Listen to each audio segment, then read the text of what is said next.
بسم الله السلام عليكم ورحمة الله وبركاته. سعبت وين السلامي وبلاشي سعيد الشاعية again.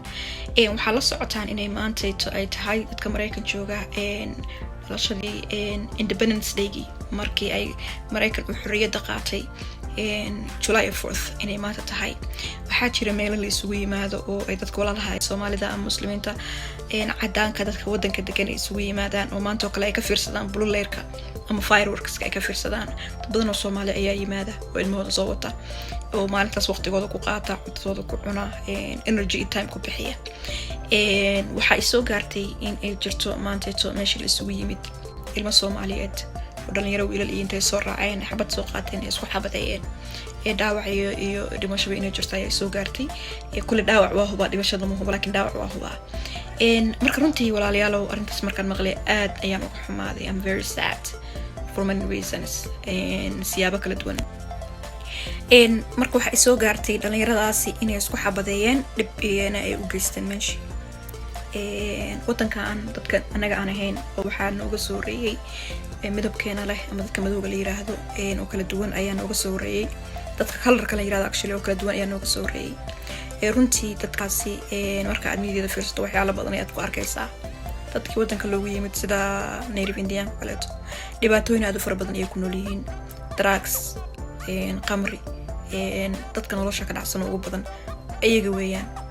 dadka Soomaalida ah waa dad bright ah, dad aqli badan, dad shaqo badan, dad orod badan, dad waxa waa la soo dhaweeyay wadankan si wanaagsan loo keenay, loo soo dhaweeyay, shaqaysta waxyaalo badan oo wanaag ah ayaa lagu bartay. runtii waayahan dambe laakiin waxaa soo baxday in dhalinyarada Soomaaliyeed ay faraha ka baxaan oo aad iyo aad ay faraha uga baxaan. marka runtii waxaa soo batay dhalinyaro hubaysan oo Soomaali ah waxa bada wata oo daraaq cunaya oo xashiisha cabaya oo gaariga kala duwan wata oo dadka boorsooyinka jidadka dhexdiisa uga dhacaya. cid kale iska dhaafa Soomaali xataa u naxayn hooyooyin waayeel ah xataa ka qaadanaya boorsooyinkooda inta la booda lacagta kala baxaya xabad ku qabanaya dadka afduubaya. waxaa noogu xigtay arrintan ah in meelihii la isugu yimaado dhalinyaro intay xabada soo qaataan ay runtii isku xabadeeyaan way isku dilaan. dhib ayaa Soomaalida marka haysta. wadankan wana lagu soo dhaweeyay dadna jecel ayaana keenay. shaqooyinkii ayaana loo furay, iskuuladii ayaana loo furay, dugsiyadeeni ayaana loo ogolaaday, masaajideeni ayaana loo ogolaaday. wax walba oo qof bini'aadmi ah oo horumar ku gaari karo ayaana loo fasaxay. waxaana loogu talagalay inaanu ka faa'iideysano ilmaheenu ay wax bartaan, iskuuladoodana dhigtaan. waxaa marka ayaan darra ah dadkiisaa noo soo dhaweeyay. waxaa marka ayaan darra ah dadkiisaa noo soo dhaweeyay in maanta ay gacanta naga taagteen.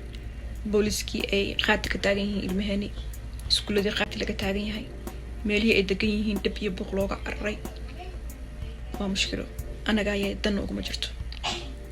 waxaa marka aan kula talinayaa hooyooyinka Soomaaliyeed, aabayaasha Soomaaliyeed, culamaa diinka, waxgaradka arrintan inaan la dhayalsan. sanad ka hor saan ma ahayn, maanta laakiin way kasii daraysaa. damuur aan sii fiirsano waqtigaas aanan ka faa'iideysan ilmahan aan hadda gacanta ku qabana waxa waaye iska dhaaf ilmahaas kuway sii dhalaan iyo kuway sii dhalaan iyo kafir iyo kafac ayaan u baabaynaa. runtiina dadka wadankan loogu yimid waa baaba'san markaad aragto waa arrin saa ku bilaabato wax laga qaban waaye.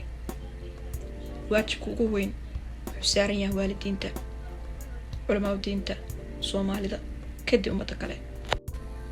ilmahan waxyaalahay u baahan yihiin horta inaanu fahanaa. ilmahan waxaanu kusoo dhex tuurnaa bad weynaatay si u dabaashaana ma yaqaaniin. waxaa la rabaa hooyada inay waqti siiso ilmaheeda, energy siiso, waqtiga ugu weyn ee ugu muhiimsan ay siiso. aabbo makhaayad ka sheekeynaya ama guriga suusubax uga buuxo aan soo noqon, iyo hooyo aroos taagan, baari to baari taagan, habeen iyo maalin deerato meeleeda boorsada wadata. maxaa soo baxay? diracee soo baxay, gabasaartee soo baxday, ku mashquulsan ilmaheedii gurigeeda aan ka warqabin ayay ilmahaasu ka yimaadeen.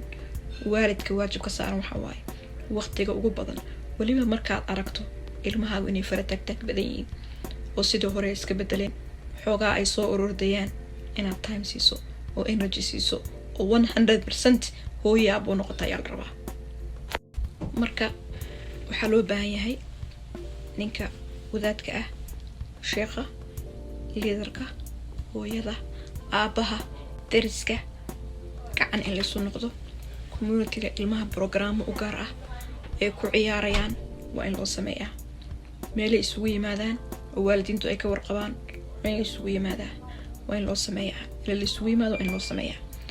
lacag waa in lagu bixiyaa, juhd waa in lagu bixiyaa, energy waa in lagu bixiyaa. badbaadaan u baahana maanta. tan way dhaaftay hooyo bas way dhaaftay. tan waxay u baahan tahay qaran, waxay u baahan tahay community, waxay u baahan tahay leaderski, waxay u baahan tahay culamaa diinki, waxay u baahan tahay qof kasto oo magaca Soomaali sheegta inuu istaago oo wax ka qabto. tan way dhaaftay hal qof waa la baaba'ay. talay tusaale iyo aqli iyo maskax iyo lacag iyo juhd inaan galan u baahnaa. waxay idinkaga tagayaa arintani yaa la dhayalsan.